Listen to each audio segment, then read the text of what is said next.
The world on the brink of nuclear annihilation? Bill Clinton out-partied? And who is this man? The answers to all these questions and more on this edition of...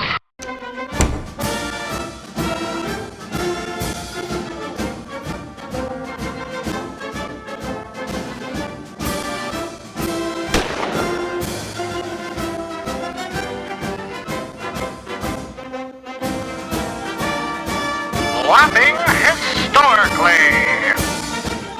Welcome to Laughing Historically. I'm Brandon. I'm Nevin. And this is like our 1 year anniversary, pretty much, right? Yeah, sounds about right. The video show started with, a story about drunk history figures. Yes, right. It did begin that way. We thought that we'd loop back to probably the drunkest of historical figures. Oh, this is going to be great. Okay. So, to help us with the drunkest of historical figures, we have our foreign policy expert, Mr. Jared Haase. Hello, everyone. How are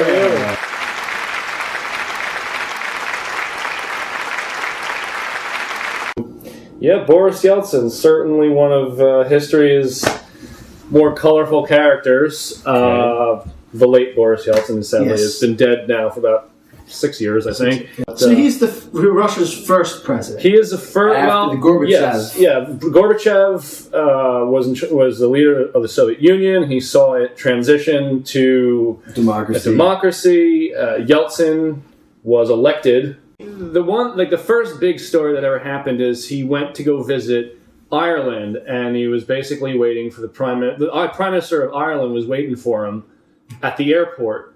And they waited for like 3 or 4 hours while he was in the plane. He was the rumor was, or the story was, that he was just like so massively drunk that he couldn't get out of the plane, without there being some kind of problem. So the Prime Minister of Ireland's like waiting on the runway. If there's one Prime Minister that would understand this, it's Rose Island. I've been there before. Yeah, it's a bad thing when you're too drunk. When you're too drunk to walk around in Ireland. So that's a problem. That's 93. That's his big international, dive into the international politics. And then from there, it's just like every year something different happens. Like 94, he's in Germany talking to Helmut Kohl, who's the Chancellor of Germany, and he looks over and there's a military band playing music to kind of salute them, and he just grabs the baton out of the conductor's hand, and everyone's just like, who the hell is this man? What the heck's going on? He makes this big visit to D.C. in 95. That's a big deal. The first president of Russia now coming to America. Very big deal. Very big deal. Him and Clinton, the two most powerful men in the world. And basically, Clinton gets awakened one morning, and he gets his morning brief, and he finds out that the night before, Blair House. Now, Blair House is this historical place where foreign heads of state go and they stay there. Mm-hmm. So the British Prime Minister's been there, and Yeltsin gets to be the first Russian leader, stays there, or whatever. And he finds out that in the middle of the night, like 2, 3 in the morning, on Pennsylvania Avenue, trying to hail a taxi cab is Boris Yeltsin in nothing but his underpants. Yelling, trying to hail a taxi cab. The Secret Service finds him on the road there, and they try to get him off the street. There's the president of Russia, like the country that we had all these nukes pointed at, and he's telling them in his like slurred speech that he wants to get pizza. Now, as someone who lives next to New York, I understand that. He was probably under a lot of stress being in America for the first time, and now he wants pizza because he's in America, right? But Clinton's reaction to food was, "Why wasn't I allowed? Yeah, why can't I go out? No, wait. It's Bill Clinton. I mean, this is Bill Clinton. Anyone can understand this story. This is a man who is not a foreigner to partying hard. But it gets better because the Secret Service whisks him away, and his Russian handlers, I guess you could call them, find him, and they basically try to keep him under wraps in the Blair House. Yeah, put him in the house. Don't let him stay in there. Don't cause a scene. So the next night, though, he makes the great escape, and he goes out the back door, and is stumbling around. Don't watch the back door. No. I mean, He runs out the back, and he is completely blitzed. Like, he is sauced beyond belief.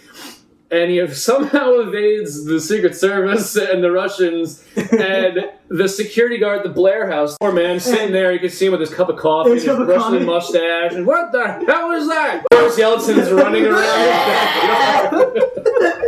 Bring the pizza! So the security guard at the Blair House thinks that he's some like homeless man, like intruder, trying to get in, and he detains the president of Russia. This poor like security guard. And people forget that the man had like several thousand nuclear weapons at his disposal and is running around half naked. So they almost arrested him, and then finally the Secret Service comes and the Russian. These poor Secret Service at that point probably just used to it now. Like, Boris! Again! Come on! Exactly. Fortunately, I mean, the man had to, obviously, like you said, be like under the most stress. He's the first democratically elected leader. His country's like falling apart around him because they're changing the economy around. One of the most important times that he wasn't drunk was also in '95. It was a big year for him. Yeah, apparently. Apparently, the U.S. wanted to launch like a weather satellite.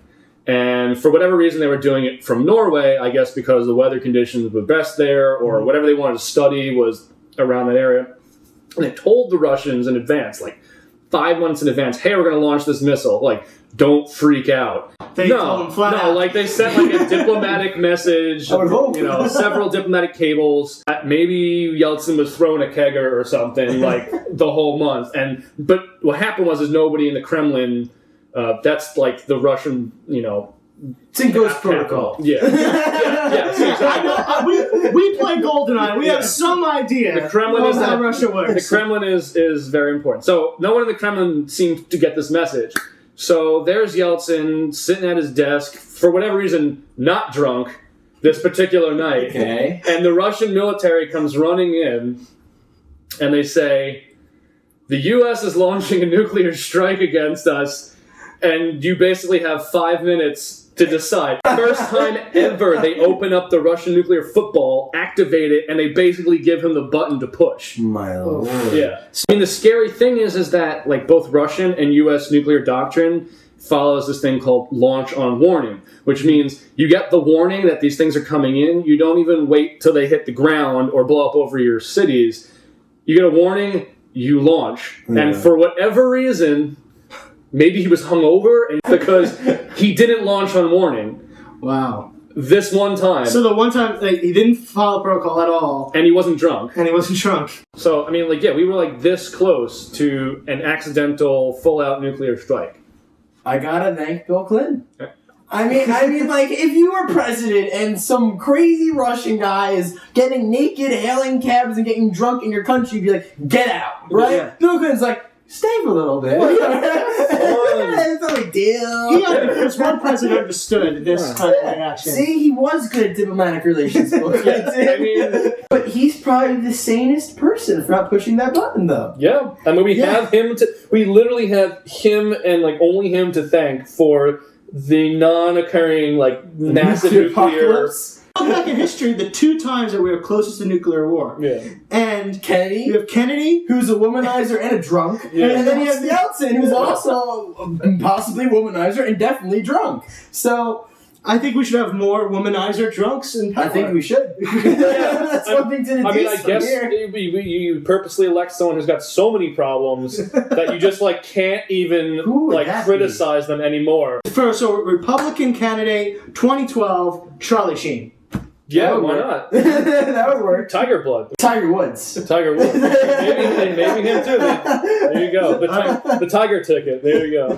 You can help us out by writing a review on iTunes. More funny history at lovinghistorically.tv. Subscribe!